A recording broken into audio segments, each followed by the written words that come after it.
I thought the forgetting would come first, but it didn't. It was the remembering.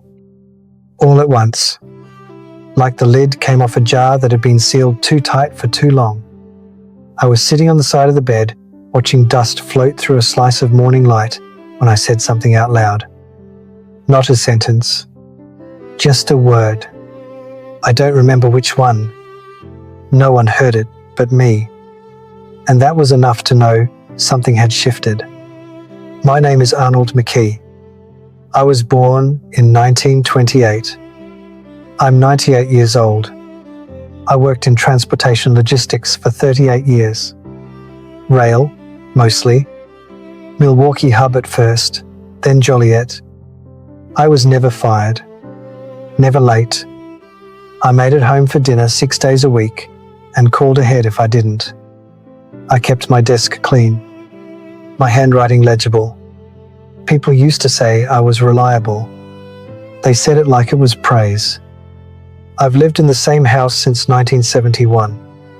White siding, green shutters, 2 steps up to the front door that have always dipped a little on the right. There's a pine tree out back that grew crooked after the storm in '87. I meant to straighten it when I was young. I never did. I was married once. Ellen. She passed in 2009. I have 2 sons. One I talk to. One I don't. The thing that started all this wasn't a conversation. It was a notebook. I found it by accident in the basement, behind the filing cabinet, slipped flat, like a coaster, under one leg, so the cabinet wouldn't wobble. I'd moved it to sweep, and there it was. Blue cover. The kind you buy in packs of 5. The ink had bled a little from damp, but I could still read it. It was a list. Things to tell Dad before I'm 30. And it was Brian's handwriting. He would have been 26, maybe 27 when he wrote it. There were 9 lines. Only the first one was crossed out. The rest were blank. Below the list, in smaller writing, tucked into the corner like an afterthought, was a sentence I almost missed. He never looks up. I closed the notebook. I didn't read it again. I didn't throw it away either. I put it in the drawer where I keep my nail clippers and my hearing aid batteries. I see it every morning when I open the drawer and count what I have left. I used to believe a certain thing about being a good man. I thought it meant being steady, showing up, paying bills on time, fixing what broke, not making a fuss. I thought questions were a kind of pressure, that if something mattered, people would say so plainly. I believed silence was respectful. There was a rhythm to my days. Breakfast at 6:10. Out the door by 6:35. Eggs on Saturdays. No coffee on weekends. Gas on Sundays whether I needed it or not. At work they said I was clear. Concise. McKee doesn't mince words. I took that as a compliment. They meant it as one. At home, I handled the mail. Bills. Circulars. Junk.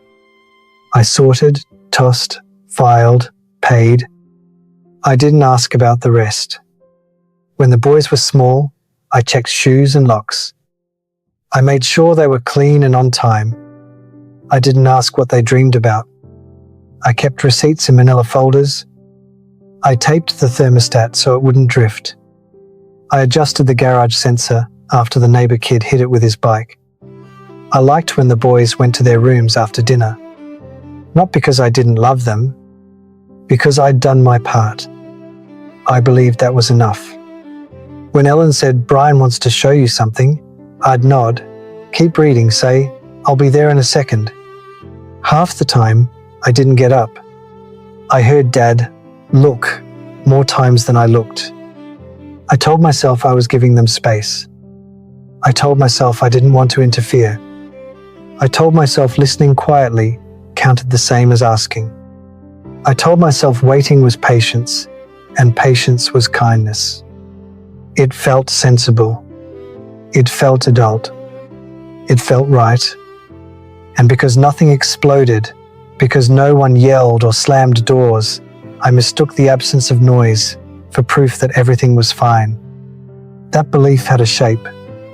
It repeated itself in small ways, day after day. It fit neatly between my schedules and my habits. It didn't interrupt anything.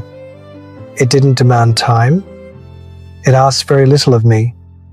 I didn't notice how much it took. It took slowly, and then, all at once. The pattern was quiet. That was its strength. It didn't announce itself. It didn't argue. It settled in like furniture you stop noticing because you've arranged the room around it. I thought being nearby was the same as being involved. I thought staying in the room counted as presence. I thought that if I didn't interrupt, didn't probe, didn't ask too much, I was doing the considerate thing. So I waited. When Ellen talked, I listened without turning the page. When the boys spoke, I kept my eyes on whatever was in front of me and told myself I was still hearing them. I believed attention was something you could give without moving your body. I believed love didn't need posture.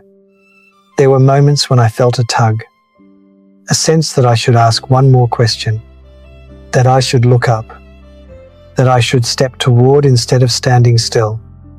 I treated that feeling like a distraction, something to be managed, something to be postponed until later, when there was more time. Later always came, just never where I was. I didn't miss birthdays. I didn't forget appointments. I remembered names and dates and obligations. I remembered the practical things. I was good at remembering what kept life running. I assumed the rest would hold on its own. It didn't. The first time I understood that something had been taken, not lost, not misplaced, but taken, wasn't during an argument or a goodbye.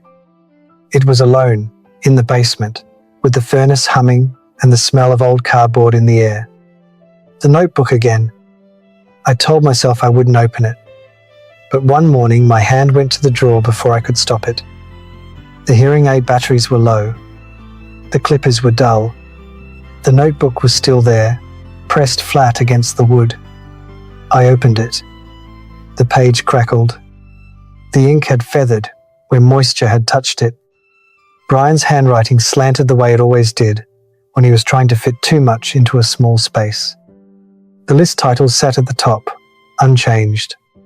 I rotated it slowly between my fingers, listening to the faint rasp of metal on skin. After we hung up, I stood in the hallway for a long time. The radiator ticked as it cooled. Somewhere in the house, a clock marked the seconds I hadn't noticed passing. I didn't sit down. I didn't move. I waited for the feeling to fade, the way discomfort usually did. It didn't. That was when I understood what I'd been doing my whole life. I hadn't refused them. I hadn't rejected anyone outright. I'd simply made myself difficult to reach. I stayed where I was and called it presence. I waited and called it patience. I confused stillness for care. I wasn't cruel. That's the part that hides the damage. I never yelled, never hit, never walked out. I stayed in the room. I just didn't lean forward. I didn't ask the second question. I didn't open my hands.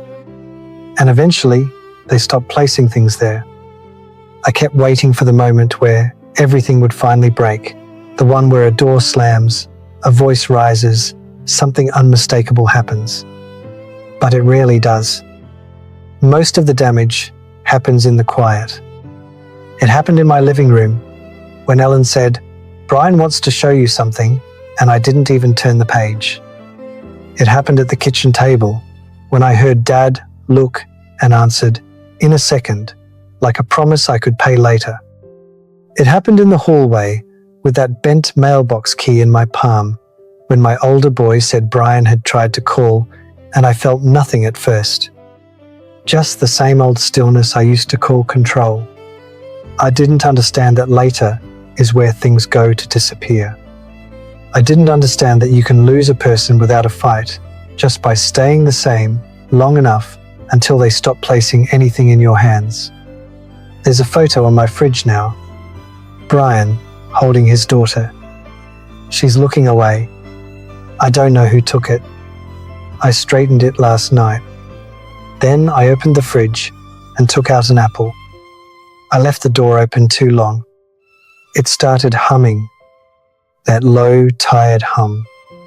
I sat back down at the table, didn't take a bite, didn't close the door, just listened, and I still didn't look up. Things to tell Dad before I'm 30. Only the first line crossed out. The rest empty. Waiting. And then that sentence again, in the corner, lighter than the rest, like he hadn't meant for it to stay. He never looks up. Oh, I read it out loud. My voice sounded strange in the basement, thinner than I expected. The furnace clicked off. The hum faded. I could hear the drip from the utility sink across the room, slow and uneven. I held the notebook in both hands. The cover was soft from age, the edges curled. My thumbs rested right below the words, smudging them slightly. I waited for something to happen. For a thought. For a defense. For anger. Nothing came. I stood there longer than I needed to, holding that small blue notebook, listening to the drip echo off the concrete, until the silence felt heavier than the cabinet I'd pulled it from. The cabinet stayed open behind me, one drawer pulled too far, like a mouth that hadn't finished speaking. The second time it happened was years later, and it didn't come with paper or ink. It came with a sound I almost missed. I dropped the mailbox key in the hallway, bending down to pick it up when it slid under the radiator pipe. I got on my knees and reached for a fork from the kitchen drawer, easing it along the floor to hook the key back. The metal scraped softly. My knee hurt more than it used to. I was concentrating on that when the phone rang. Once. Twice. Then stopped. It rang again. Longer this time. I didn't hurry. I never did.